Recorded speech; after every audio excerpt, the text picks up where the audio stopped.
Good afternoon. I'm Bridget Riggs with Wisteria Properties in Aiken, South Carolina. This afternoon we're going to go over the difference between a real estate agent and a realtor. I had a client ask me, she's like, what is the difference between a real estate agent and a realtor? And I was like, very good. I wonder how many other people just assume because you're a real estate agent that you're a realtor, and a lot of times people will just assume that they're one and the same, that there's not a difference. But for the realtor, we have a different code of standards, and we are actually governed by 17 articles that a regular real estate agent is not. We all have the basic education for the state licensing, but Realtor Association requires a little bit further schooling and ethics training. We have our Code of Ethics Standards of Practice here, and it's super tiny so you can't read it. I apologize. I did print out the nice. But we have 17 articles that govern realtors. And our condensed version is, the realtors pledge to put the interests of their buyers and the sellers ahead of their own and treat all parties honestly.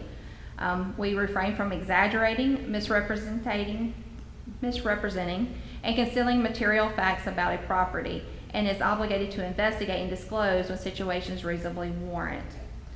We cooperate with other brokers and agents when it's in the best interest of our clients to do so. We must disclose if the realtor represents a family member, or if we're a party in a transaction, whether we're actually buying a piece of property or if we're selling a piece of property, or if we've got a family member who is either selling or buying. We must disclose that.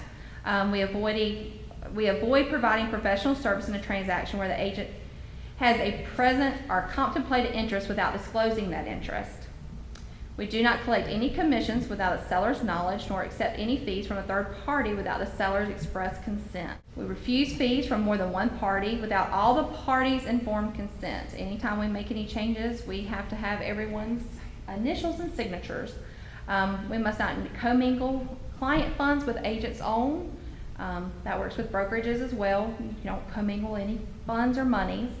Attempt to ensure that all written documents are easy to understand and that everyone is given a copy of what they've signed.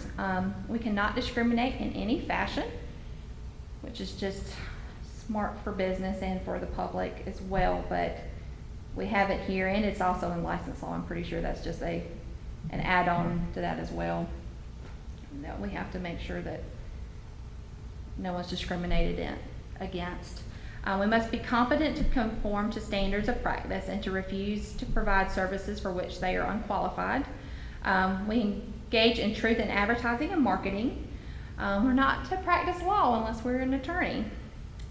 We cooperate if charges are brought against us and present all evidence as requested. And we agree to not badmouth competition and agree not to file unfounded ethics complaints. We are not to solicitate other realtors, clients, or interfere with the contractual relationship, and we submit to arbitration to settle matters and not seek legal remedies in the justice system. Real estate agents are not obligated or obliged to join any association, and realtors have to undergo additional training throughout the career to maintain the realtor status. We do have to have, like I mentioned earlier, the same state to continue our licensed state training. State continuing education, but realtors require us to continue our code of ethics training. The National Association of Realtors bases its ethical code on the golden rule: do unto others as you'd have them do unto you.